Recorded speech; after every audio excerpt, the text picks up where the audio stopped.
Welcome to episode 151 of Real Health Radio.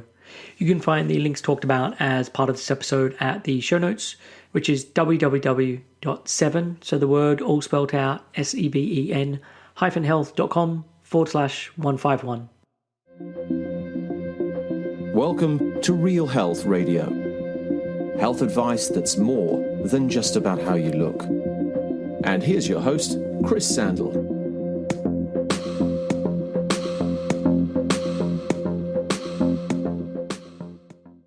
Hey everyone, welcome back. Thanks for tuning in to another episode of Real Health Radio. So this week it is another guest interview and I'm chatting with Dean Burnett. So Dean is a doctor of neuroscience, former psychiatry lecturer, sometimes comedian, regular media pundit, and as of 2018, a full-time author.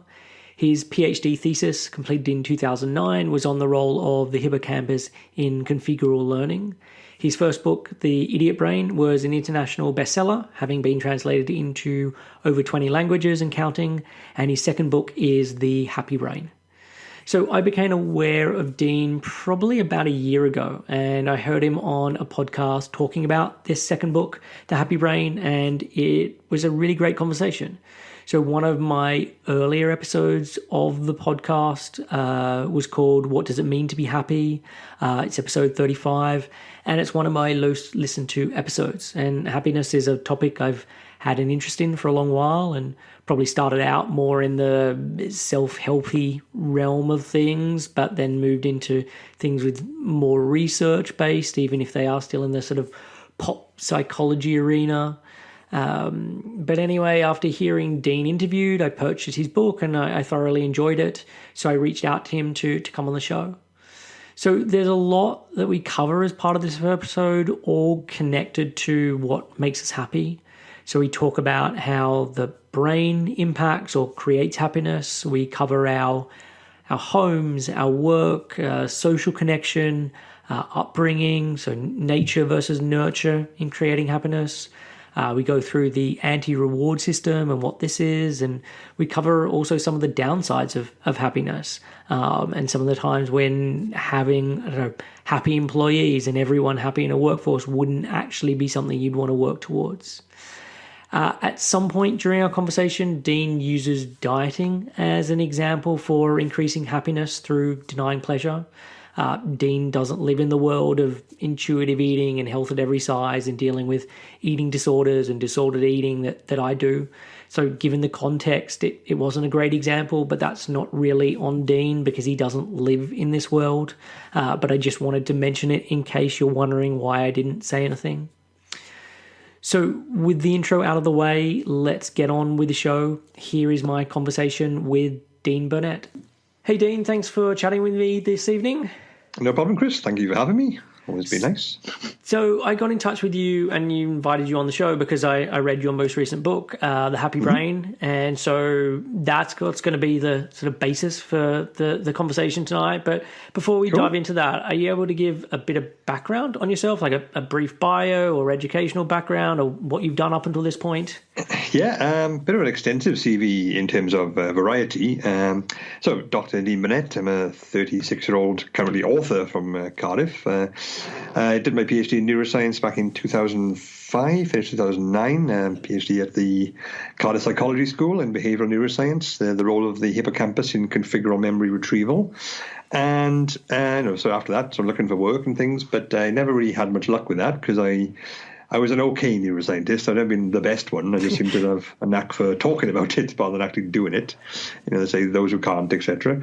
Yeah. And that's so I ended up sort of also a lot of side interest in doing comedy and performing and stuff. So ended up combining my two interests in the ways which people said has never been done and no one is interested. But started writing a blog about science-based humor or humor-based science, however you want to look at it. And so I got took off a bit. There was a bit of an interest for that, and ended up transferring to The Guardian. Became the most popular science blogger until the network shut down last year. And in the interim, was offered a book deal and took it, and I said, well, I didn't think it would ever come to anything, but here we are now. I'm a full-time author. I'm also currently a honorary research associate at the Cardiff Psychology School. So that's basically my career in a nutshell. Nothing planned, nothing anticipated, and I wouldn't have any idea how to do it again if I had to start over. But yeah, that's me essentially. Okay, and so I said at the beginning I want to focus on your second book, but do you want to give like a brief synopsis of what the first book was about? Yeah, actually, because that does tie in somewhat with the second book. The origins of the second book are, like I said, I was writing this blog for The Guardian. It was a nice little sideline. I didn't think anything would really come of it, but then I got approached by literary agents saying, your blog's popular, you've got an interesting perspective on things and a new voice. Do you ever thought about writing a book? And again, at the time, I thought it was just a spam email. Like, how do I write this book? Do I send £500 to a Nigerian bank account? That old chestnut. But no, he was legit, and he's my agent now. So first come, first served. I'm very not fussy in that regard. But yeah, so I end up, we're batting ideas back and forth. But I honestly thought I'll get to write a book, but I didn't think it would really go anywhere. I thought it would be like a one and done deal in that I'd write a book, it'll hopefully break even eventually. I've heard people tell similar stories, and then that'll be it. And what I wanted to do was to try and puncture the mystique around the brain in this one shot I had. So I ended up writing The Idiot Brain, my first book, and it's all about the many different ways in which the brain, I sort of say goes wrong, but that's a bit too blunt. It's more like many ways in which the brain is inefficient or illogical or doesn't do things as you might hope, or it's just it's not a perfect system. It's not designed. It's evolved. So a lot of things it does are technically quite unhelpful. It's like we're talking 100 billion neurons and trillions of connections. There's plenty of things in there which are unhelpful to us, and we deal with these every day. And like I was never a big fan of the whole mystique around the brain in the mainstream. It's amazing. It's so powerful. It's incredible. It's beyond our understanding, and it is all these things, but it's also very flawed in many ways. And I wanted to sort of put that out there. So I did. I put everything I wanted to say in the first book. Like I say, assuming it won't go anywhere. And then thought, well, that's that then. I'll do that. And then went about my way. And then it actually did take off. It was a very popular book, still selling really well. And then the publisher said, so what's the second one about? You need to capitalize on this. And I had literally no idea. I had nothing left in the tank. I thought, well, this wasn't planned. So in a bit of a flap, I ended up speaking to lots of my friends and colleagues and co-workers and fellow writers and said, what do you think I should write a book about? Because I got nothing. And lots of people gave me ideas and suggestions. I didn't like any of them. None of them felt right. And people would get annoyed with me saying, oh, no, just write about whatever makes you happy, as a way of telling me to go away, essentially. But took that on board at face value and started looking into that, and it sort of snowballed from there. So now I have the second book, The Happy Brain, and that's basically how my writing career is going, just one calamity after another, which seems to work out okay. Is there a third book in the making? Third, fourth, and fifth at the moment, actually. I have The Guardian shut down the blog network in 2018, and I thought, that was like half my writing time was spent on that.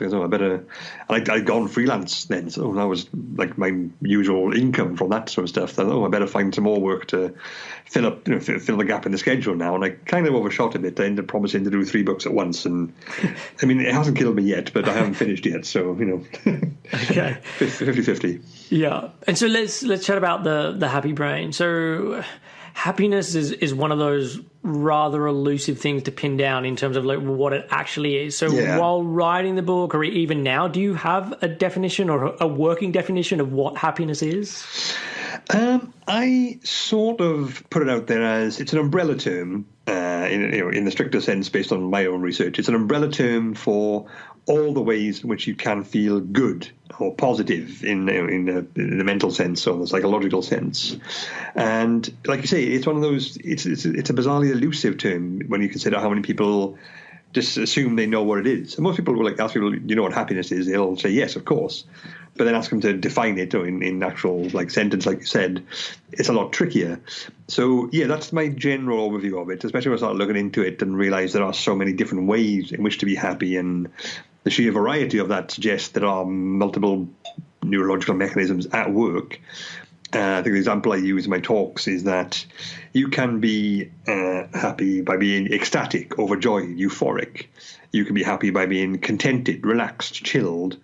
very few people are ever ecstatically relaxed. It's not something which happens, is it? You don't sit in your armchair with a whiskey and a cigar screaming about how relaxed you are, because that's just not how it works. So yeah, that's my general approach to it. It's an umbrella term for all the ways in which you can feel good and positive in a conscious way, like you're aware of it. Okay. And so what do we know about happiness in the brain? I know this is by no means a straightforward question, and there's like no clear answers, but like, I guess, like, what do we know at this point? I think it's important to draw the distinction between happiness and straightforward pleasure, reward, the sense of something positive happening, because that's sort of, the two get conflated quite a lot in the mainstream literature, which sort of co-opts a bit of the science terminology. You see a lot of stuff in the mainstream reports about the happy chemicals, your dopamine, your serotonin, your oxytocin, and these are, dopamine especially is probably the one that comes up most often, and it's cited in so many different ways. Like, social media is addictive because it raises dopamine, and if you do this, you embrace the dopamine, it'll be positive in this sense, and so on and so on.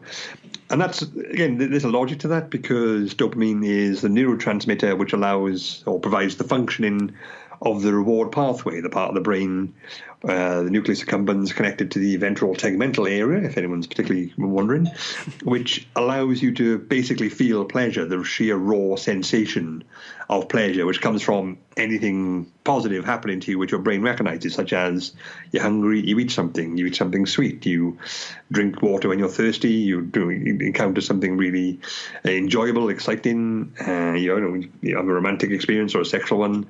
All these have cause a reward sensation in the brain. The brain saying, that's good, keep that up. And that's basic raw pleasure. But happiness is a lot more complex than that. It's not a basic fundamental reflexive experience. It has a lot more nuance, a lot more cognitive aspects, and pleasure is like a basically yes/no thing. That's good, that's bad. Whereas happiness can come from a more sort of indirect place. You can put off pleasure and be happier for it. So people who diet, for example, will avoid tasty foods which they know are bad for them. Like, you eat a sort of triple cheese pizza or deep dish chocolate fudge cake or whatever your dessert of choice would be. That'll give you immediate pleasure now, but by resisting it, you're denying yourself pleasure, but you will be happier overall because you are sticking to your diet, you're going to be healthier. So it's sort of like, pleasure's involved. It's kind of hard to have happiness without it, but there's a lot more long-term aspects, a lot more cognitive involvement, and so it's more complex. It arises from the more simple systems. So that's sort of how I put it across. So people want to pleasure is the basic system we can recognize, but happiness has a lot more of the brain involved in many different forms and shapes and ways and means. Okay, and one thing that I want to flag, and you mentioned this early in the book, and it was really interesting, was you talk about how expensive it is to do a lot of the brain imaging studies, and the fact that they're not then replicated because of that. Are you able to just talk about this? Because I think this is important for people to really understand. Yeah, that was actually the first chapter was all about that, and I guess you could argue it's the first chapter is more about making me happy than the reader, in the sense that as a media neuroscientist now, which is a path I've ended up taking, I see a lot of news about the brain and the latest studies.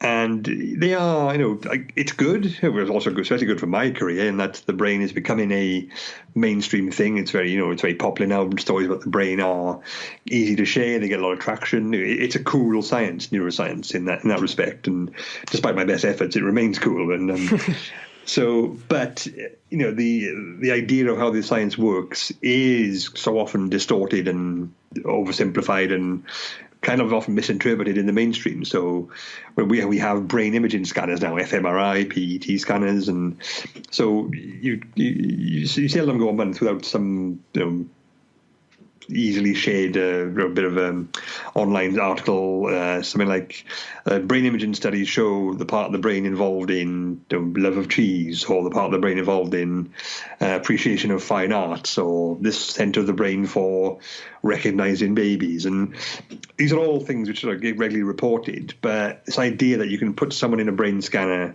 and then expose them to something, a picture, or just make them do something, and a part of the brain lights up, and that is therefore the part of the brain responsible for that thing.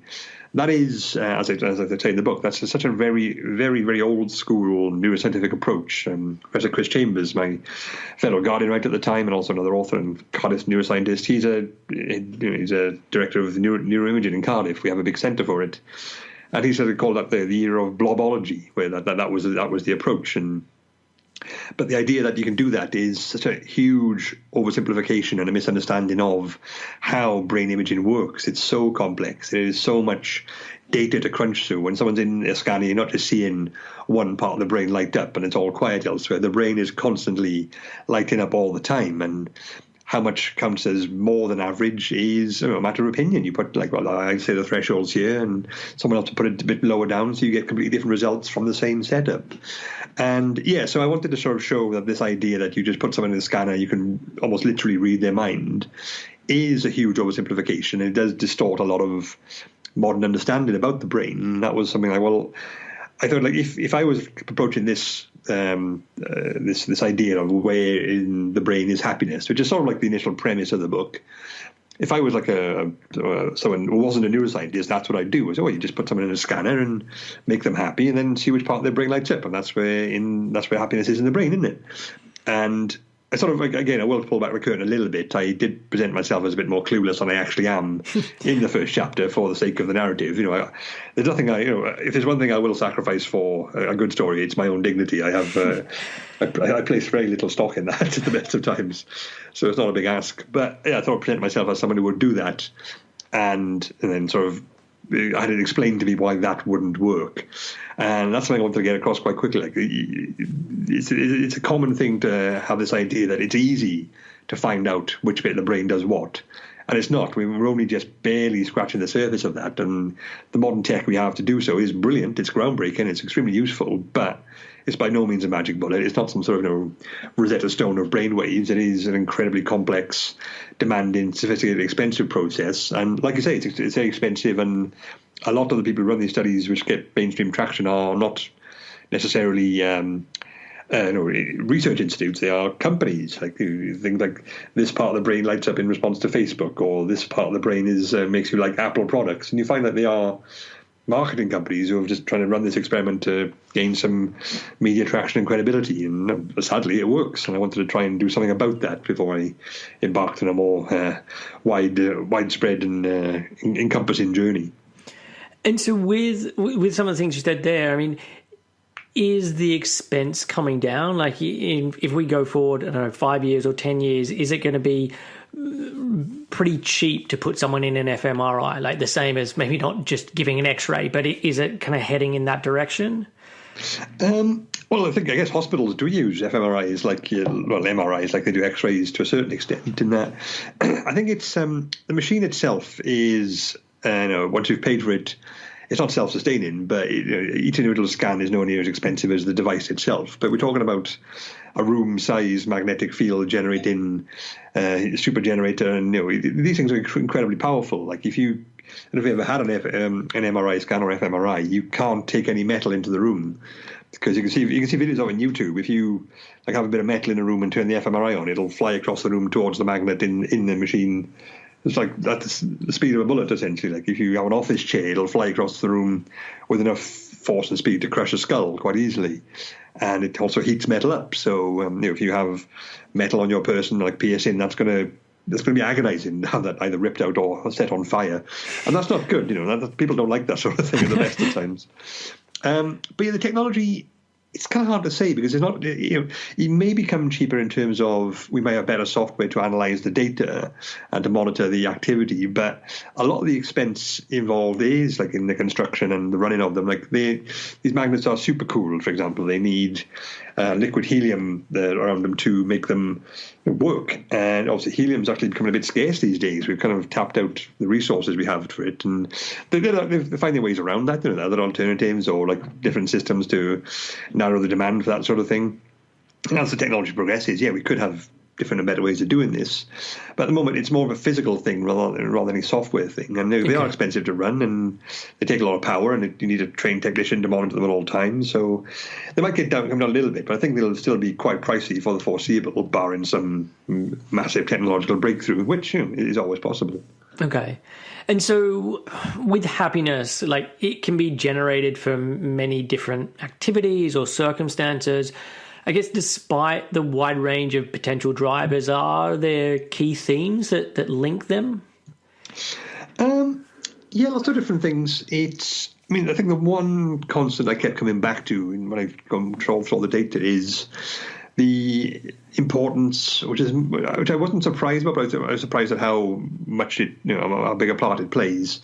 The importance of interpersonal stuff, the social aspect of it all. And I knew the human being was a very social species. We are perhaps the most social species on the planet. And it sounds weird to say that. When you look at the news at any point, or spend up to 15 seconds on Twitter, you think, oh, well, we're an unfriendly bunch, aren't we? But I think you have to look at it in terms of how many humans there are, and how much violence between humans actually occurs. It's actually vanishingly small compared to other species. I think the example I use is if you, say if every human being on the planet, 7 billion, was transformed into a chimp tomorrow, give it a week. You start off, you have 7 billion chimps, and give it a week, you have 3 billion, and then you'll have 1 billion, because they don't get on that well together. Like, they have small tribes, and that's it. Any more than that, they get a bit freaked out and start becoming a bit aggressive.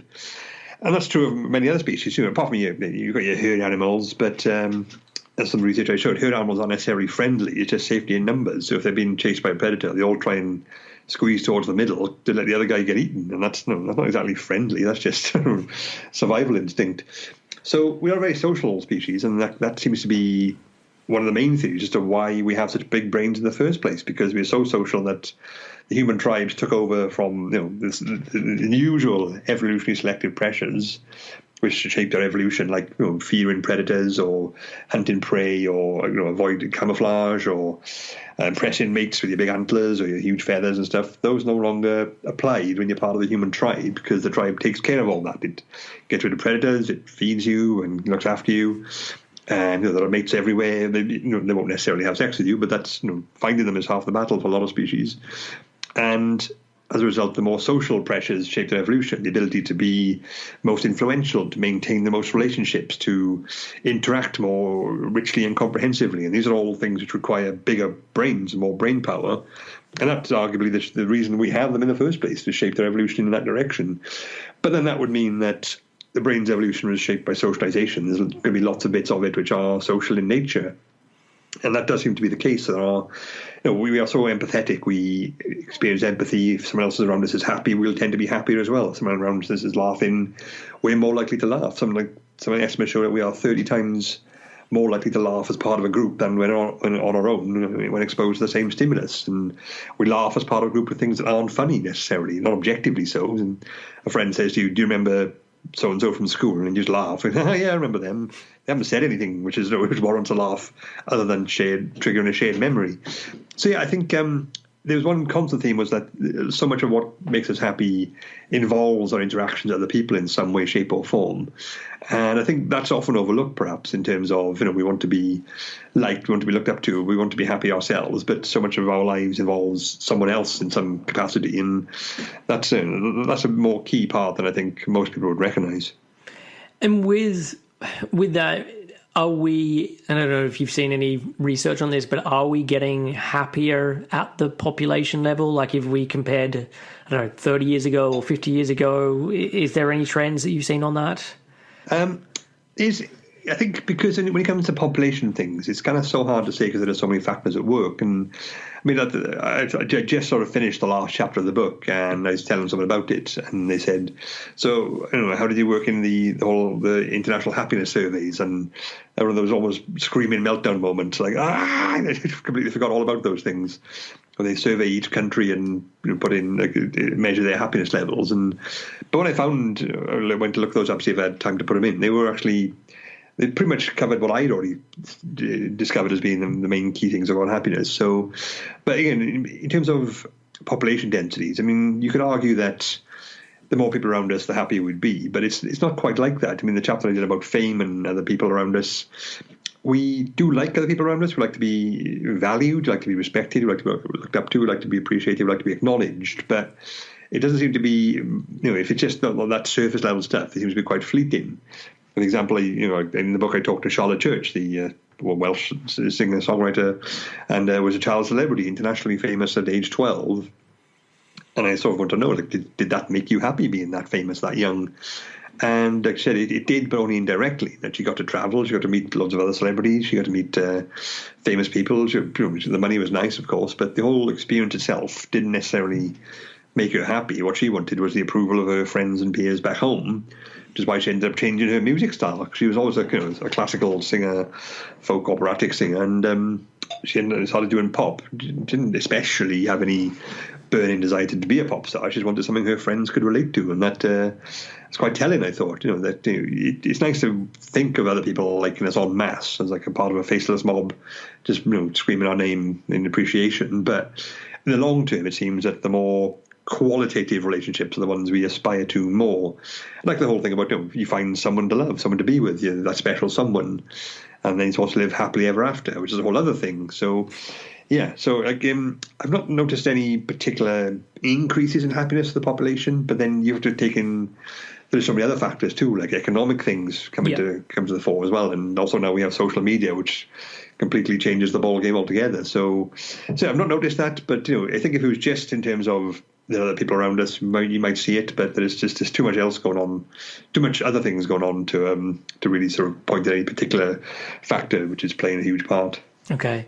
And you talk about our homes as being important for happiness. And this was, something, I mean, the angle you took on this was something I hadn't really thought about before, but can you talk to that? It was, it came out quite organically. And I think that's something I really want to stress, is that I didn't sit down and have, a 7-chapter plan. It's going to go this, and I know some writers do that. And for the first book, I did that because I was just, this is all the things I want to say about the brain. This one was genuinely more of a journey, and I did the chapter about why brain scanning won't work, and I'd done that. Good, I've done that now. I wanted to do that, and then well, now what do I do? Is okay, that's once again I'm sort of got myself down to a blind alley. So I got to start somewhere, like looking at happiness and. Well, most journeys start from home, I suppose, and that was where I sort of looked at that. And the concept of home occupies such a strong position in our everyday modern culture.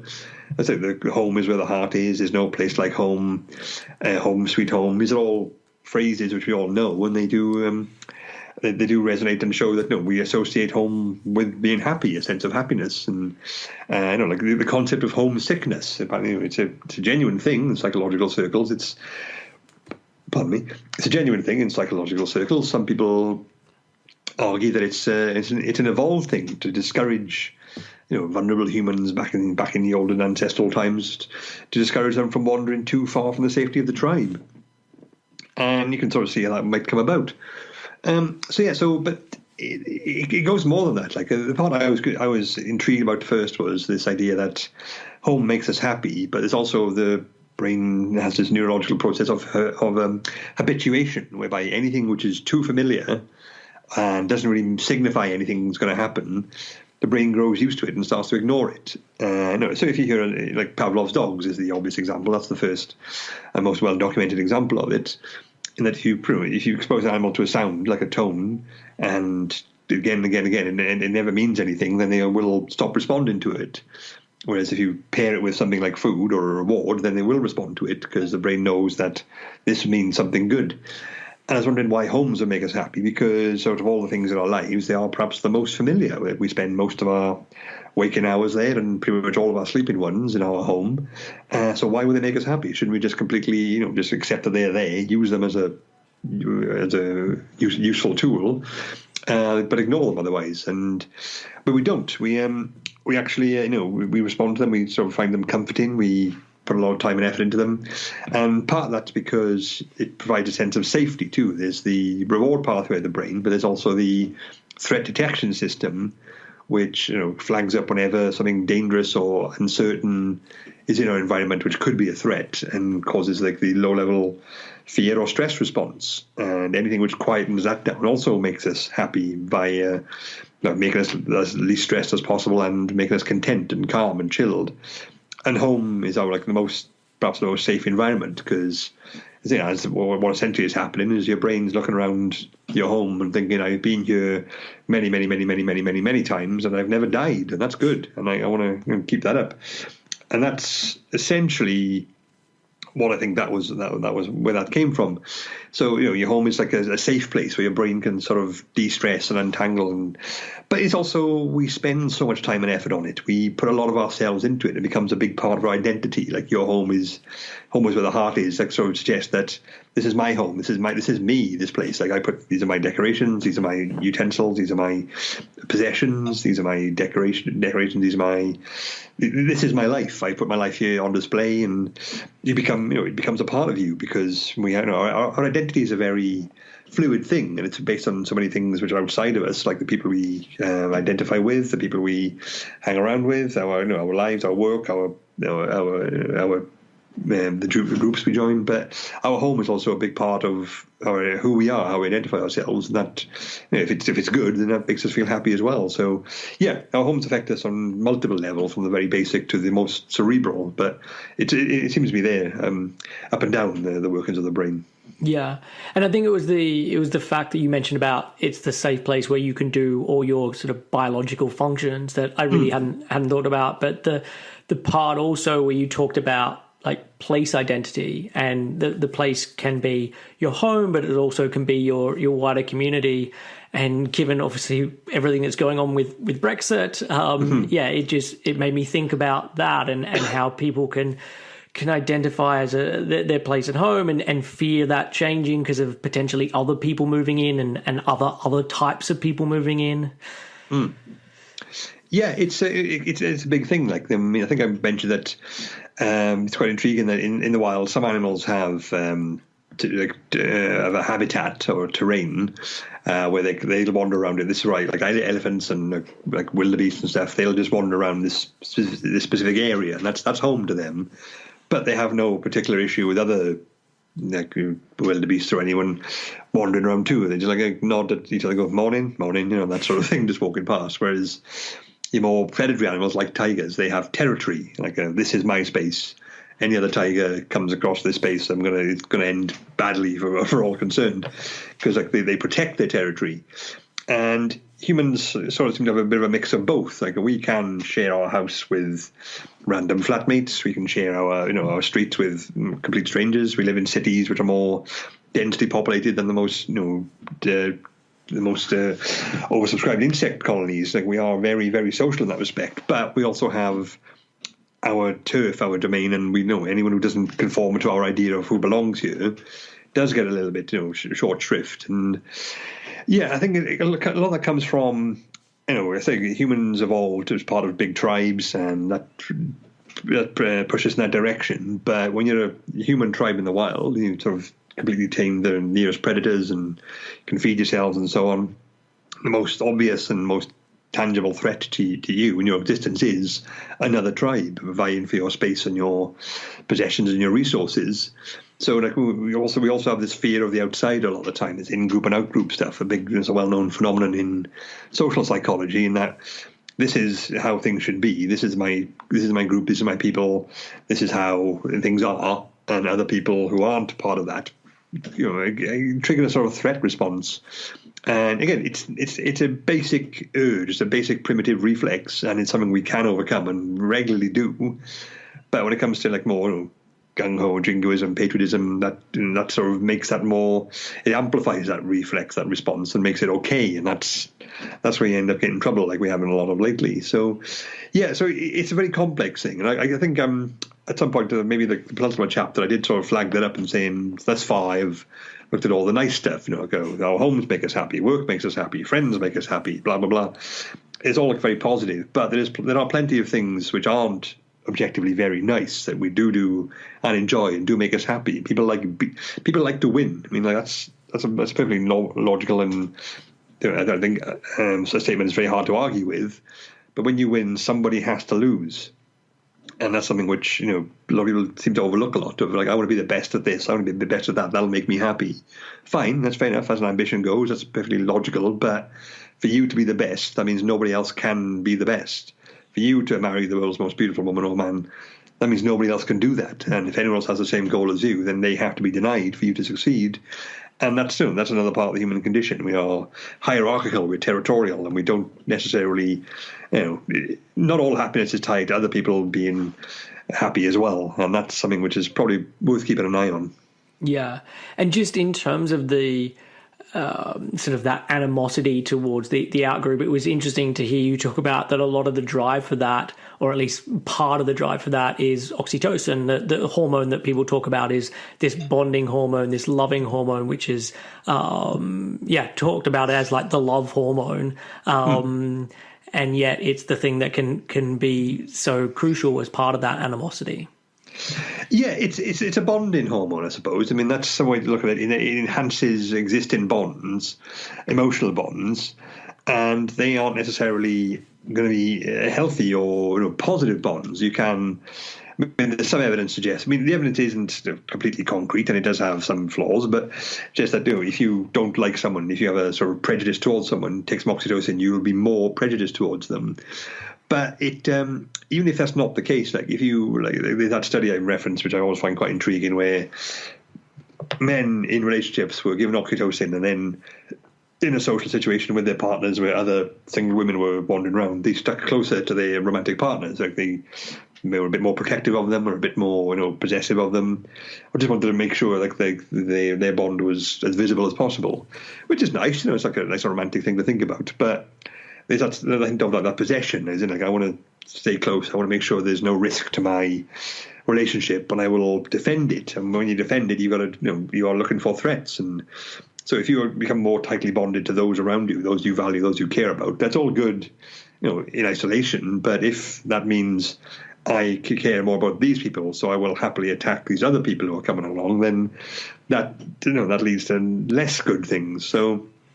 Yeah, so it's again, once again, there's no real clear, straight and cut, obvious good thing about any of this. Really, the brain doesn't really work in such binary terms.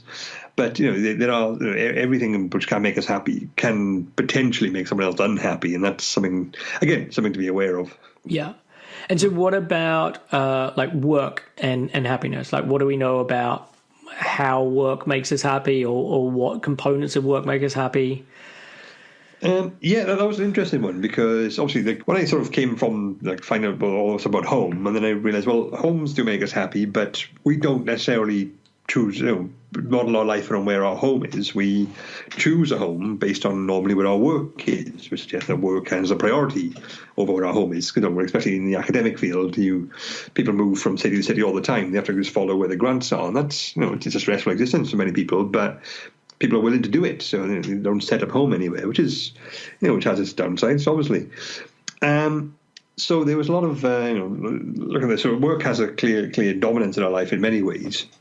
But I think when you look up the happiness literature, in the mainstream, the self-help stuff, a lot of it mentions the work-life balance, which obviously I imagine most people have heard that.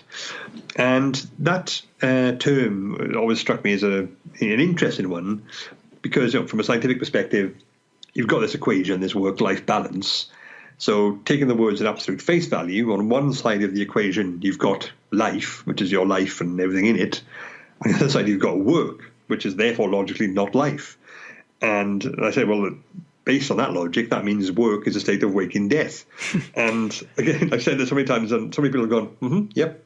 As if I've said nothing surprising or nothing, which is like, oh, okay, so I think I'm onto something here. So it's clearly this idea that work isn't fun, work doesn't make you happy, is perhaps the most common one, which is odd. I thought, it's a huge part of our lives, like our homes are as well. They make us happy, so work doesn't necessarily. If anything, the odds seem stacked against it, and part of that, it turns out, I was looking at why would this be the case, and because a lot of the things the human brain is sort of motivated to seek and to obtain, things like competence, things like autonomy, things like maximum reward for minimal effort, and a sense of achievement, sense of competence, a lot of these are not really easy to obtain in the more common work environments.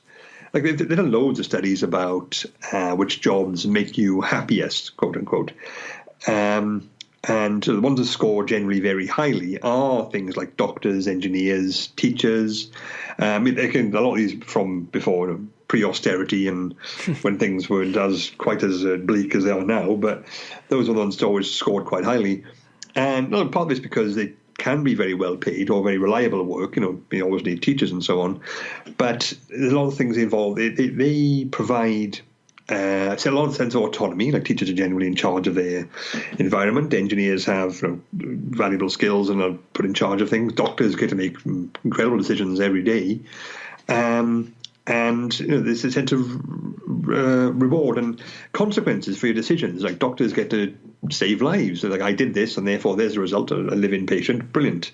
Engineers get to construct things and design things, and they can see the tangible outcome of their actions.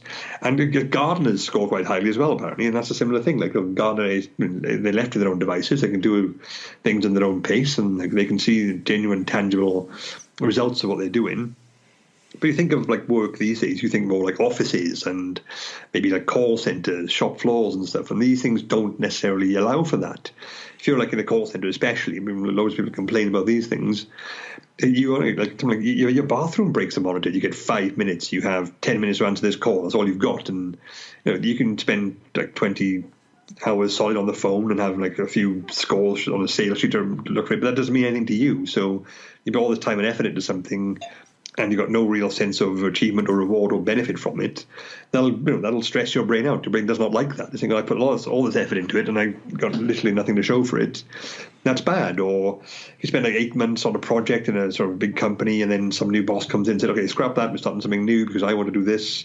You've wasted 8 months of your life. It doesn't necessarily have to be for you, but this idea that you spend so much time doing something which has no tangible outcome, the brain is sort of hardwired to not enjoy that, to discourage that, because wasted effort means wasted resources, which means potentially starving to death in the wild, and that's not good. That's something to be avoided. So yeah, there are so many aspects of work in the modern world which don't trigger those positive parts of the brain. And I think a part of that comes a lot from like Western society, this individualism, this ambition, things like the American dream and so on. You can do whatever you want, just put your mind to it. And, like circumstances mean you can't. We can't have a country full of astronauts and like literally no street sweepers. That doesn't work. So, we, as kids, we're taught to have these ambitions, like dream big, aim for the stars and stuff. And most people will end up not achieving those ambitions because it's just physically impossible. But some research suggests that any job which moves you towards your ambition, your long-term goals, is going to be more rewarding as a result. So, like I say, you want to be an astronaut, you end up being a pilot. That's good. That's a logical step on the way to being an astronaut. So you would probably like being a pilot, whereas you want to be an astronaut, you end up being, a bin man. Nothing wrong with being a bin man, but it's not quite the same thing, apart from operating heavy machinery, perhaps. But so, there are so many ways in which work in its current state of being can thwart our sort of evolved predispositions to making us happy. And so work has a bit of an uphill struggle when it comes to making us happy for all those reasons. And you also mentioned in terms of work that if you're looking at a company level, that having happy employees all the time might not actually be the goal to be going after. Yeah, that seems to be very common in the world of work these days, especially management consultants and corporate agendas and all those buzzwords and things. Making your employees happy seems to be the go-to. It's like the obvious thing to do. And, all these things like, employee appreciation days, teamwork bonding exercises and so on and so on. Because, according to the literature I found, it's long been established that happy employees are more productive and they're better to have around, because it makes sense logically in that if all your employees are happy, they're not going to ask you for much. They're going to do more. They'll be happy to work. They'll do more work and not demand raises and stuff. And you can get them to do things, and they come to work and they also interact with people and make other people happy too, if they're customers, and so on and so on. And it's all this idea now of having the corporate family and your workplace environment is like one big happy group of people. And so, this general push to make employees happy all the time. And for a start, that's a bad idea anyway. And I think that's one of the take-home things from the book itself that I wanted to get out there if I can. This idea that you have to be happy all the time, and if you're not, there's something wrong. That's unhealthy and unhelpful. It doesn't. The brain doesn't work that way. Not many things do or can work like that, because happiness is sort of like an active state. You're happy all the time. You're going to wear out those systems, and sort of the brain get used to things, and you become tolerant of all those things. So it's an unhealthy approach to life generally. But the idea that happy employees should be the default norm, I mean, currently there's evidence to suggest that's not a good idea either, because you need a good mix of people anyway to handle different things, because no workplace environment is completely consistent all the time. And happy employees also have a lot of downsides. Like some research suggests that they are more demanding, actually. Now, it seems like they wouldn't be, but they're happy and they want to stay happy, which means you have to keep doing the things which make them happy. So, if money becomes a bit tight or there's a profit shortfall, then you have to cut some things. They won't be happy. They'll be a lot less happy all of a sudden than someone who was just there for the money, or they're just a wage slave, 9 to 5 type person. And happy employees or happy people generally can be a bit more selfish, according to some of the research, in that they're happy all the time because they're more often looking after their own needs rather than anyone else's. There's someone who's a bit more bleak, perhaps a bit more realistic, a bit more cynical, will go out their way to help someone else because they think they just know it's the right thing to do. Whereas they don't think, well, how can I be happy in this? They think, well, how can I make this other person happy? Because their own happiness isn't at the forefront of their mind, and that's something to be aware of, I think. And no, happy people are constantly happy, deal with adversity in far more unpredictable and worse ways. So again, if someone's always happy, they're not used to having the knocks, the downsides, because life will go bad eventually. Bad things happen all the time. It's just how the world works. And someone who's constantly happy and constantly made to be happy, something bad happens to them, they don't know how to deal with it. It's a bigger shock to the system than if someone was just there because they have to be there because it's their job. So yes, there are lots of different reasons why constantly happy employees all the time, 100%, is any manager who tries to do this, it's on a high to nothing anyway, because the idea that there's one easy and reliable way to make all people happy in a large group, that's just not how humans work at all. But even if you could do it, you would ideally probably wouldn't want that, because you need someone around who is a bit more cynical, a bit more downbeat, and to deal with the other situations. So yeah, so again, corporate culture, like a lot of the mainstream, oversimplifies things, and it's not necessarily beneficial to do so. And something else you mentioned in the book, which I hadn't heard about before, is the anti-reward system. So what is this, and how does it relate to happiness or not being happy? Yeah, it's actually something I hadn't heard about before either, to be honest. It was, I came across it. It wasn't a huge surprise, but it was nice to see it put together in such a sort of succinct way. The anti-reward system is pretty much exactly what it says. It's the part of the brain which is the opposite of reward. It makes us feel uncomfortable, stressed, and discomfort and neuroses and things like that. It creates those feelings, and there's some evidence I would suggest it's not as localized and blatant as the reward pathway, but it's a bit more widespread. It involves a lot of the stress systems. But a lot of the brain works like that. A lot of the brain, there are two counterbalancing systems working against each other, and whichever one is more dominant in one situation, that's how we feel. Like muscles work like that as well. There's two opposite opposing muscles to pull, which contract and relax, And the eyes work like that. There are two photoreceptors, black or white, or colors, or red or blue, and things like that. So this idea of balances between two opposing systems it's like a lot of the brain works on that level, and the anti-reward pathway sort of does the same thing there. It's, whenever something pleasurable happens, the reward pathway is dominant, but the anti-reward pathway is still sort of there. It does, it's a little bit of activity there, just to keep the system active, just to keep it alive, because that's how cells work. You need to keep them going otherwise they just atrophy, and over time it'll counterbalance against something which is too pleasurable. And a lot of the arguments show now that when you become addicted to a narcotic, say heroin, the anti-reward system builds up each time, because obviously the pleasurable dose is becoming more and more powerful, and the brain's trying to balance that. and increases the activity of the anti-reward pathway, which makes us uncomfortable and puts us in a discomforted state. But then it also grows tolerant to the drug. So it basically ends up becoming, the brain develops to a point where you need the drug on a regular basis just to feel normal, just to cancel out the activity of the the anti-reward pathway. And that's what a lot of like long-term addicts say. Like, they don't take the drug anymore to feel happy; they take it to feel normal, because without it, they feel absolutely dreadful, because the anti-reward system has sort of picked up pace over time to try and counteract the drug and keep things that are more in balance. And but the brain, obviously, that system doesn't know that this pleasurable chemical is artificial. It's from the outside. So, yes, that's sort of what the anti-reward system does. It tries to balance the reward system. When you throw the reward system out of whack by constant use of narcotics, then the anti-reward system sort of runs amok and become in a very distressed state by default. And outside of drug use, are there other things that can really ramp up that anti-reward system? As far as I can see, not to that extent. Not to the extent where it becomes, where your day-to-day existence becomes genuinely uncomfortable, genuinely painful. I mean, it could be. I think it's a relatively newly discovered thing. I only sort of dip my toe into the literature, but it could be that which is underlying things like the grief response. When something really bad happens, then that's when the anti-reward system would probably kick in and say, like, this is bad. You should feel bad about this, so here, I'm going to make you feel bad.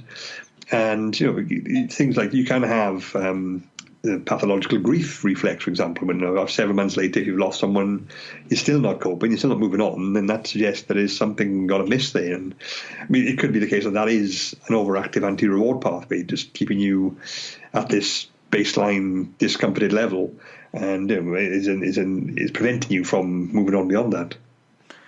And just kind of moving on to a different section, like in terms of nature versus nurture, how much does it appear happiness is, genetic versus related to parental attachments or socioeconomics or upbringing? Based on everything I read, I would say that the upbringing is probably the biggest influence of how happy you end up being, or just environment generally, because you can have like the most chilled and relaxed and privileged upbringing possible, and if as soon as you hit adulthood, you end up falling on your face and becoming destitute, then you obviously will be unhappy, and arguably be more unhappy because you didn't grow up with any adversity. You become you have no system in place to cope with or recognize that, and then it hits you like a ton of bricks. There does seem to be some genetic links in that, like I think I mentioned, some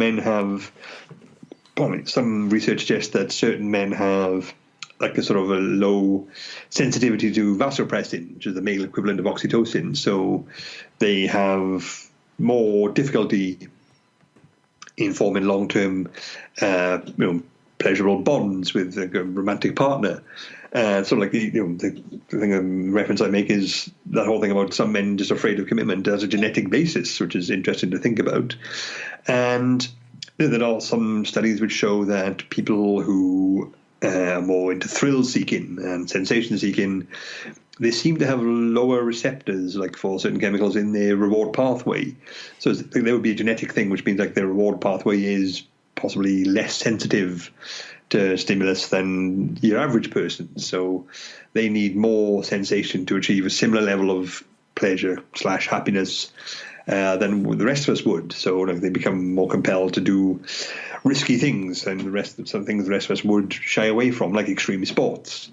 So there does seem to be a certain genetic element, obviously like things like depression do seem to have a heritability element. So there must be some underlying genetic aspect which influences mood and general personality traits, perhaps. But overall, I'd say it does seem to be more developmental, especially like the thing about if you don't have a set home or like a reliable home environment when you're developing as a child, you tend to have a lot more neuroses grown up when you're grown up, and that does suggest there's more of a nurture versus nature thing. But again, they both play a very important part. So it is. I think I wouldn't necessarily draw a division between the two. It's just that I think there's more to offer when it comes to environment and upbringing. Okay. And as you were mentioning there about people who are thrill seekers and search stuff out, I recently saw Free Solo. I don't know if you've seen that documentary about a guy called Alex Honnold who rock climbed up a rock in Yosemite Park without ropes. Okay, and right. Yeah, I think as part of that, they put him in a brain scanner, and so maybe the information that they talked about as part of that is all incorrect. But I think they said that nothing really came up in his amygdala, which kind of showed that he had some really suppressed response to fear. Yeah, the amygdala would do that. A suppressed amygdala means you don't have the stress or fear reaction that other people would, and that. But I think that sounds cool for some people, but that's a bad thing. Like that exists for a reason. It's like don't put your face in, don't put your head in that wolf's mouth. And like, what's the worst that can happen? Well, lots of things. And therefore, then that's why those people didn't survive to reproduce and pass on their genes back in the wild. Yeah. So I mean, you talked there about like upbringing, like you're a parent, and at the time of writing the book, I think you had a 1-year-old and a 5-year-old. So I imagine they're a couple of years older now. Yeah, 7 and 3. Yeah. Okay. So was there anything that you learned as part of writing the book that has changed? I don't know, your parenting style or things that you do with your kids? Yeah, I guess I think there was no sort of one defining sort of like bolt from the blue moment, like, oh, of course, and I slapped my forehead and ran into the house screaming in apologies. I guess it was kind of ironic in that the book took so long to research and write. I actually ended up missing the first set of deadlines and was frantically writing all through the summer holidays to get it done on time for my revised deadline. So I ended up sort of didn't see my family as much as I'd like, and that was quite a wrench.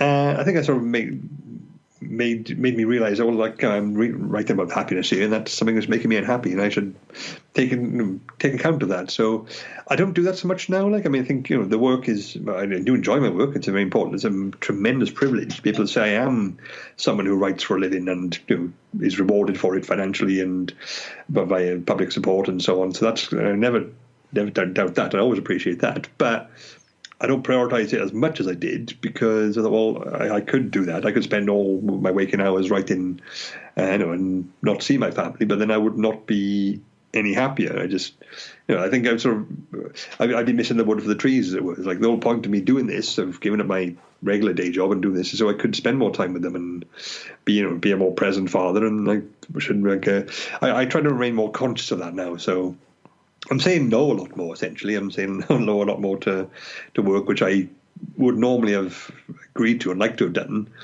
purely because that's just too many hours out of the house. I don't need to do it. I don't have to do it, and I don't want to do it. And that's becoming easier with time because I've done this book. It's interesting you say you're getting better at saying no to things as the person writing 3 books at once. Yeah, well, again, I overshot that. That was accidental, but and also I didn't mean that as a hint, as in when you asked me to do the podcast, I was like, oh, it's touch and go here.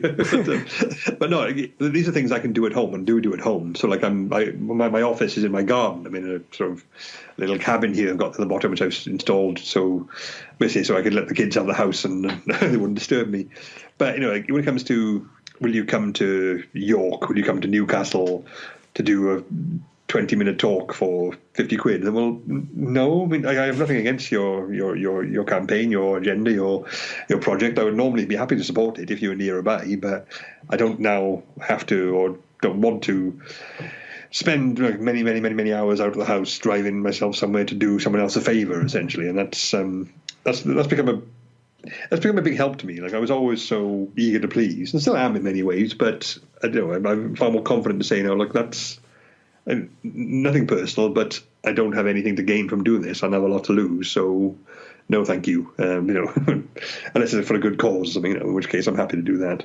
Yeah. Is there anything else that you've changed because of the research? I guess it's sort of, like I said, perhaps I alluded to earlier on, I'm far more. This might sound completely paradoxical, but I'm far more happy to be unhappy now. So if I'm sort of in the middle of a funk or I'm feeling down about something, I'm sort of more conscious that this is normal. several things like didn't come off, or you've had, you've been able to knock back from something you were trying to do, it's good and right to feel bad about that. That's totally fine. And thinking like, oh, what's wrong with me? Like, and I feel like something's gone amiss. Then I'm far more happy to sort of just let it pass now. Just be more cognizant of that. And that's something I sort of advise other people to do too. You will feel bad. You will feel down. You will have bad days, and something will come along hopefully soon which will counteract that. And you don't have to do it straight away, like thinking, oh, I'm feeling bad. What do I do to get out of this funk? I have to go see my friends, or go to the pub for several hours, or buy myself something new and fancy. That's, a bit of patience. You won't have to do any of that. And that perhaps is something we can all maybe take on board a bit more. Definitely. All right, well, Dean, this has been wonderful. Where can people go if they want to be finding out more about you? You can go to my website, deanburnett.com. Very straightforward. And all my stuff, I'm having it revamped. It's quite a dull website, I'll be honest. I just put it together because I was told I needed one.